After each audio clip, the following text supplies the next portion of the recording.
नमस्कार। डीडी राजस्थान के विशेष प्रोग्राम में आप सभी का स्वागत है। आज कैंसर सर्वाइवर डे है। जैसा कि आप सब जानते हैं, हमारे देश में जून का पहला रविवार कैंसर सर्वाइवर डे के तौर पर मनाया जाता है। हम प्रोग्राम की शुरुआत करें उससे पहले एक शेर यहाँ पर कहना चाहूंगी। निदा फाजली साहब ने कहा है, कोशिश भी कर, उम्मीद भी रख और रास्ता भी चुन। कोशिश भी कर, उम्मीद भी रख और रास्ता भी चुन, फिर इसके बाद मुकद्दर तलाश कर। मन में जोश भर देने वाला, जुनून भर देने वाला और जीवन के प्रति सकारात्मक नजरिया रखने वाला ये शेर पूरी तरह से मौजूद है आज के हमारे मेहमान पर। आज हम जिनसे रूबरू हो रहे हैं वो एक ऐसी कैंसर सर्वाइवर हैं जिन्होंने बहुत कम समय में कैंसर जैसी गंभीर बीमारी को परास्त किया। आयुर्वेद, आध्यात्म, संयमित खानपान और संयमित जीवन शैली के साथ साथ जीवन के प्रति सकारात्मक सोच अपनाकर उन्होंने कैंसर जैसी बीमारी को परास्त कर दिया। कैसी है उनकी जीवन यात्रा, किस तरह से वो अपना स्वस्थ जीवन जी रही हैं और वो दूसरे लोगों को भी प्रेरित कर रही हैं ताकि लोग जागरूक हो सकें और इस तरह की गंभीर बीमारी के प्रति सजग रहकर अपने जीवन को सकारात्मक तरीके से जी सकें। तो आइए आपको रूबरू करवाते हैं अलका जैन जी से। नमस्कार। स्वागत है। अलका जी के बारे में आपको बता दूं, अलका जी बहुत कम समय में यानी लगभग 1 साल में इन्होंने कैंसर जैसी बीमारी को हराया है और वो भी कोई बहुत महंगे ट्रीटमेंट के जरिए नहीं बल्कि आयुर्वेदिक खानपान और संयमित जीवन शैली से। हम अलका जी से बात करेंगे, उससे पहले मैं दर्शकों को कुछ डेटा बताना चाहती हूँ क्योंकि हमारे देश में कैंसर एक ऐसी गंभीर बीमारी है जिसके प्रति जागरूक होने की बेहद जरूरत है। भारत में हर साल 5.5 लाख यानी 5,56,400 लोगों की जान चली जाती है और ये डेटा है राष्ट्रीय कैंसर रोकथाम एवं अनुसंधान संस्थान का, जो कि भारत सरकार के स्वास्थ्य एवं परिवार कल्याण मंत्रालय का डेटा है।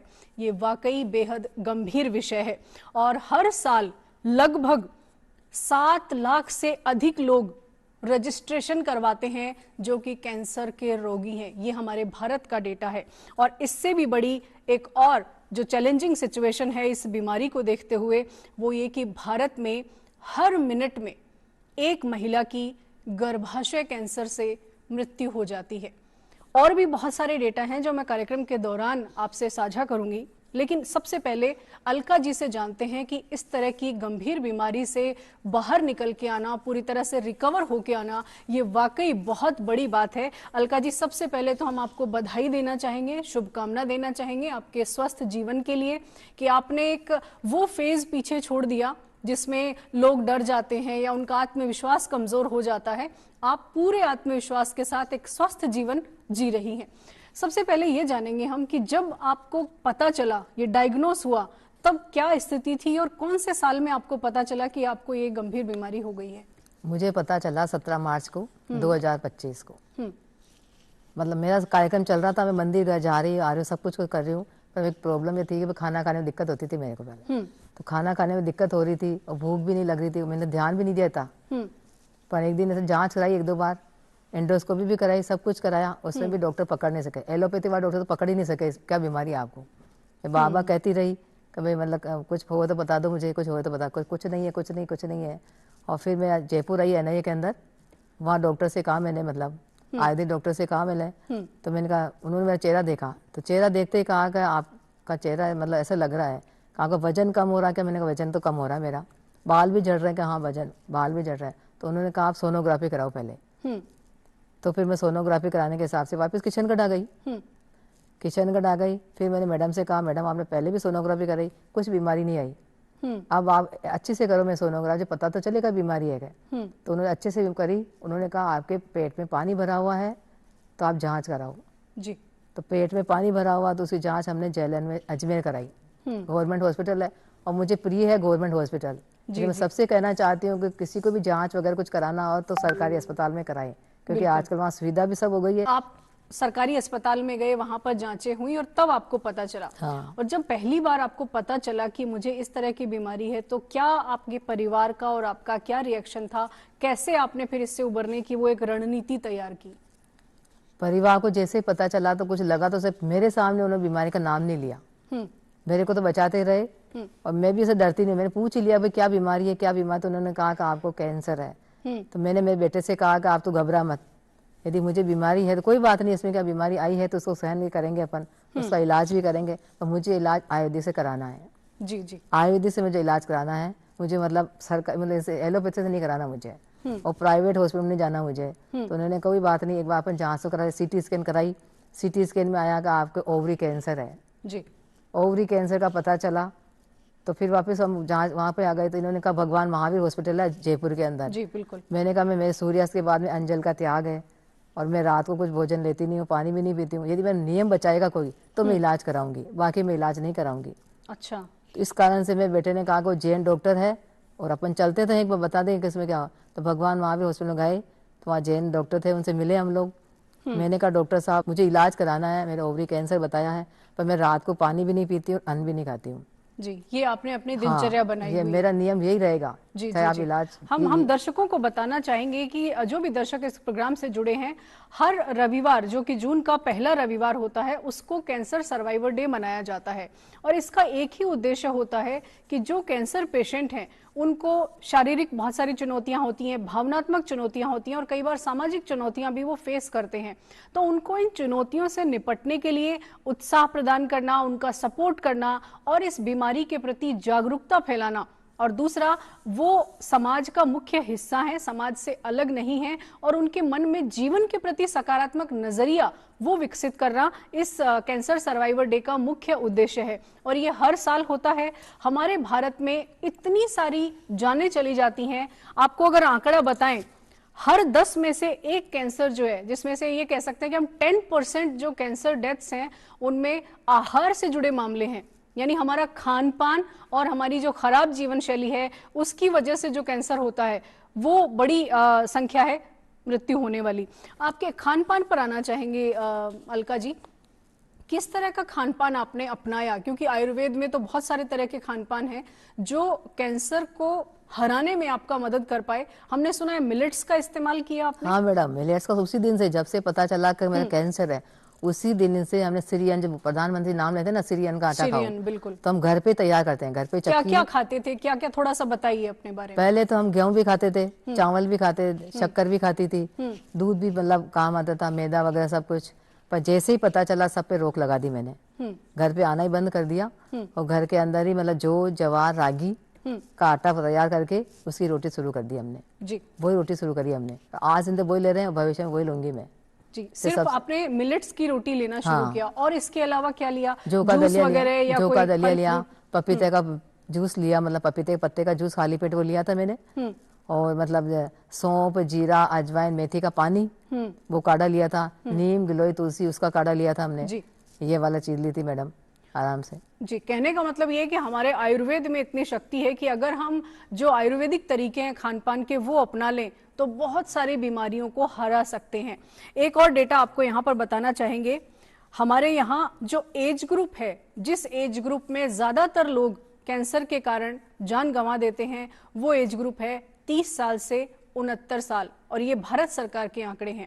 इसका मतलब ये है कि कम उम्र में इसका एक प्रचार प्रसार हो कि कम उम्र में भी अगर आप खाने का ध्यान रखें, अपने जीवन शैली को ठीक रखें, तो कैंसर जैसी बीमारी से बचा जा सकता है। क्योंकि अर्ली एज में ही डायग्नोस हो गया तो फिर आप क्योर कर सकते हैं, लेकिन ये डायग्नोस अगर देर से होता है तो फिर इसका इलाज करना मुश्किल होता है।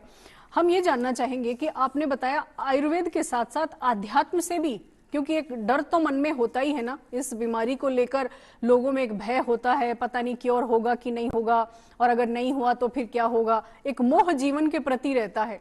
तो आपने अध्यात्म से कैसे इसको जोड़ा और कैसे अध्यात्म ने आपको सकारात्मक बनाए रखा? आचार्य कुनकुन देव का समय सार है, समय सार में गाथा समय सार पुस्तक की बात करना है। हाँ जी, शास्त्र जी है हमारे जैन धर्म का, उसके लेखक आचार्य कुनकुन देव। समय सार में लिखा हुआ है, शरीर बिल्कुल अलग है, आत्मा बिल्कुल अलग है। नाश किसका होता है? आत्मा का न जन्म होता है न मरण होता है। तो मेरा यदि नाश भी होगा किसका होगा? शरीर का होगा।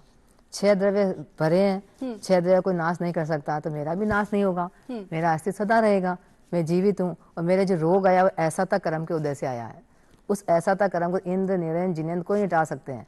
भगवान भी इसको नहीं टाल सकते हैं, तो खुद का बांधा हुआ कर्म तो खुद को ही भोगना पड़ेगा मैडम। जी बिल्कुल। वो तो कोई नहीं कर सकता। और ऐसा ही तत्वा सूत्र में लिखा हुआ है, तत्वा सूत्र में 357 सूत्र है, उसके लेखक है आचार्य उमा स्वामी। उसमें तो 1 से लेकर 4 अधिकार में जीव का वर्णन किया है, और 5वां अजीव का करा, और 6ठे 7वें में आश्रव का करा, 8वें बंद, और 9वें में संवर निर्जर, 10वें में मोक्ष। तो इस गाड़ी किस प्रकार से आपके रोग आया उसमें कारण बता रखा 6ठे अधिकार में। ऐसा था वेदनीय कर्म का कैसे आता है, दुख शोक ताप आक्रांदन वध परिदेवन, दिन भर वो शोक चिंतित रहेगा, संक्लेश परिणाम में रहेगा, आलस करेगा, तो उसको तो रोग आएगा ही आएगा, उसको तो उससे रोग आएगा ही। अब क्या करना, रोग सामने खड़ा हो गया अपने पास, कैंसर खड़ा हो गया, तो कैंसर से डरना नहीं है अपने को, किसी को नहीं डरना चाहिए। मैं आज आह्वान करती हूँ सबको, कैंसर से कभी नहीं, कैंसर हारेगा, रोगी जीतेगा। बहुत बड़ी बात आप कह रही हैं अलका जी। आपने जैन साहित्य पढ़ा और जैन साहित्य ने आपकी इस यात्रा को आध्यात्मिक बनाया और उसने आपको हिम्मत दी। और घर के अंदर भी मैडम एक थोड़ा सा बताना, घर के अंदर भी माहौल कर दिया मैं, सुबह दोपहर शाम, सुबह प्रातः काल भी मतलब लेडीज आती थी 20 लेडीज, दिन को भी 20 लेडीज, और रात को कोई भी मेरे से मिलने आता तो सब आध्यात्म की बात करते थे। मैंने यहाँ बात कोई नहीं करना, न मेरे रोग हुआ है, मेरे न कैंसर हुआ, न कुछ भी नहीं हुआ, मुझे बीमारी है ही नहीं, मेरे बीमार है ही नहीं, मैं ठीक हूँ। आप बाहर मतलब इसलिए घर के अंदर माहौल ऐसा बना दिया हमने, बस स्वाध्याय की चर्चा करो यहाँ पर, यहाँ पे शरीर का नाम नहीं लोगे आप, यहाँ पे तो आत्मा का नाम लोगे, और आत्मा रोग छूता ही नहीं है।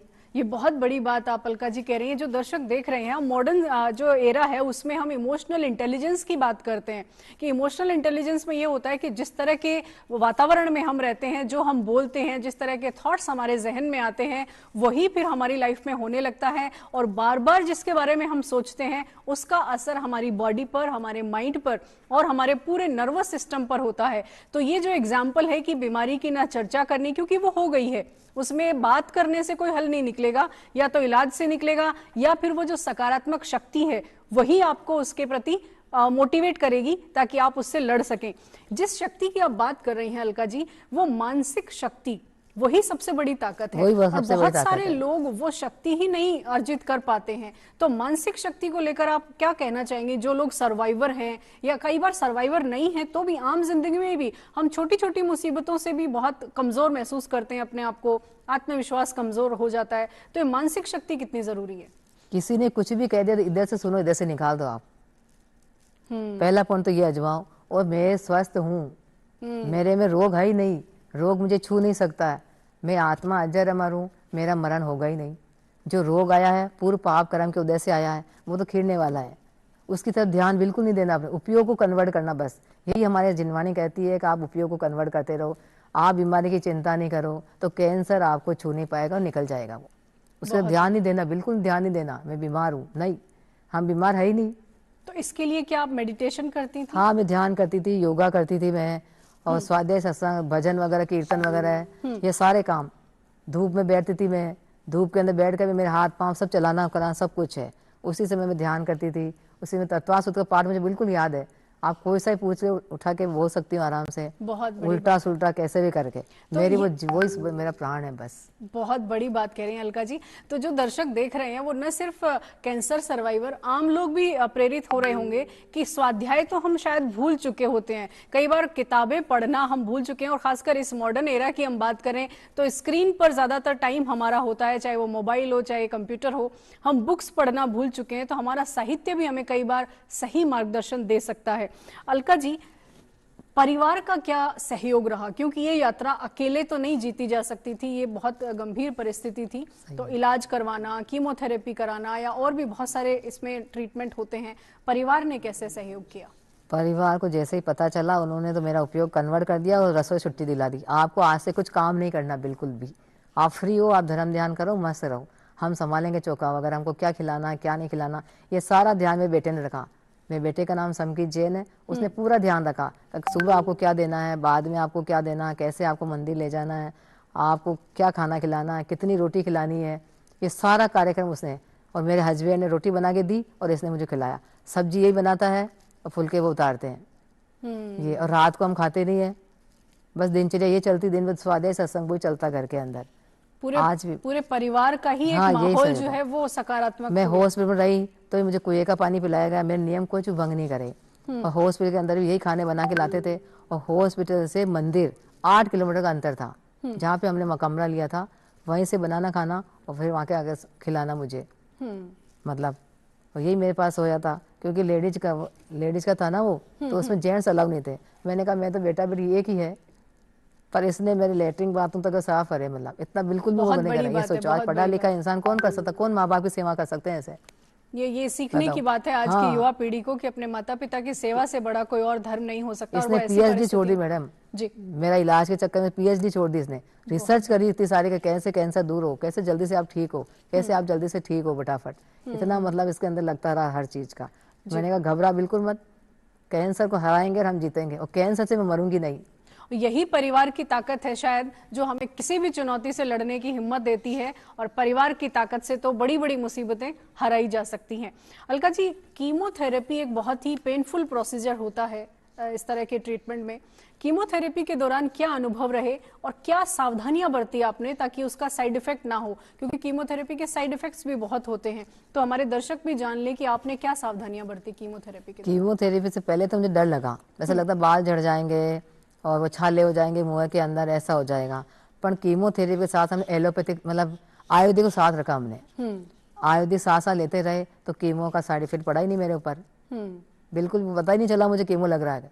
जी जी, किसी को पता नहीं चला। मेरे मंदिर जाने का रोज वही स्वाध्याय सत्संग करना, वही सब, लेटना नहीं है दिन में, वही सब मैं सारा कार्यक्रम करती रही। मतलब ऐसा मतलब लगा ही नहीं मुझे कोई कीमोथेरेपी चल रहा है इनके। कितनी कीमोथेरेपी आपको 6 कीमोथेरेपी हो गई मैडम जी। 6 केरोमी और 3 सर्जरी हुई थी मेरे जी। तो जो डॉक्टर्स उस वक्त कह रहे थे कि ये बड़ी गंभीर स्थिति है और वो और थर्ड जी, स्टेज का कैंसर बताया मुझे। थर्ड स्टेज का थर्ड कैंसर, स्टेज का कैंसर बताया मुझे। और आपने मात्र 1 साल में उसे रिकवर कर लिया। हाँ मैडम। और अब डॉक्टर्स क्या कहते हैं? अब डॉक्टर आश्चर्य करते हैं आप कैसे ठीक हो गए। जब मेरे 125 का कराया ना, 1025 था, 1025 था, तो सबको ऐसा लगा 1025 अब कैसे क्या होगा। पर उसी दिन से जब से पता चला, उसी दिन से सुबह पपीते का जूस पीना, कड़वी चीनी, नीम गिलोय, तुलसी का काढ़ा लेना और छोटी मोटी पत्तियों का वो लेना, सोयाबीन लेना, कमजोरी आ गई तो सोयाबीन लेना, मुनक्के भिगो के लेना, कैल्शियम कमी आ गई तो मतलब रात को वो भिगो देते किशमिश, वो दे देते।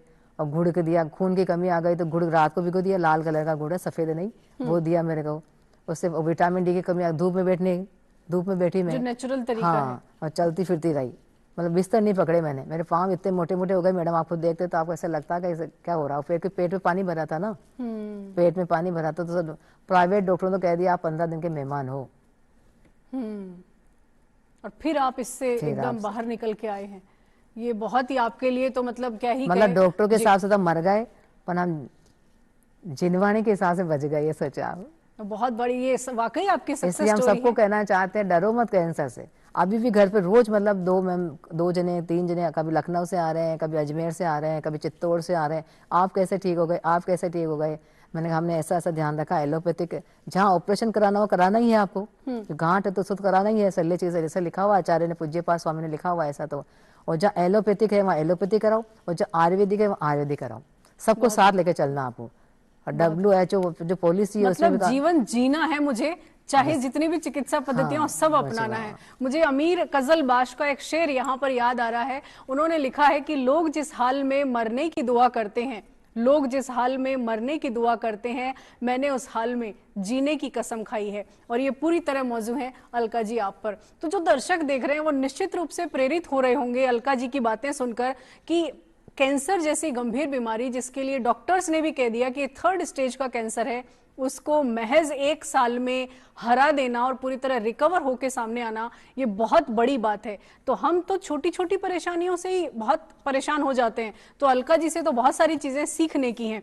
अलका जी, हमने सुना है अभी आप दूसरों को भी प्रेरित कर रही हैं, जागरूकता के लिए लोगों से मिल रही हैं, तो ये अनुभव कैसा है? अब बहुत अच्छा लग रहा है, सब मतलब आशीर्वाद देके जा रहे हैं सब का। हमको आप पता ही नहीं था, हमको डॉक्टर कह रहे हैं सब खाओ सब खाओ सब खाओ। अरे सब नहीं खाना है, क्योंकि गवर्नमेंट में क्या होता है, एलोपैथी के अंदर है ना 20 घंटे मिलते हैं खान पान के जी। अब 20 घंटे में क्या सिखाएंगे, वो आपका इलाज करेंगे, खिलाना सिखाएंगे आपको।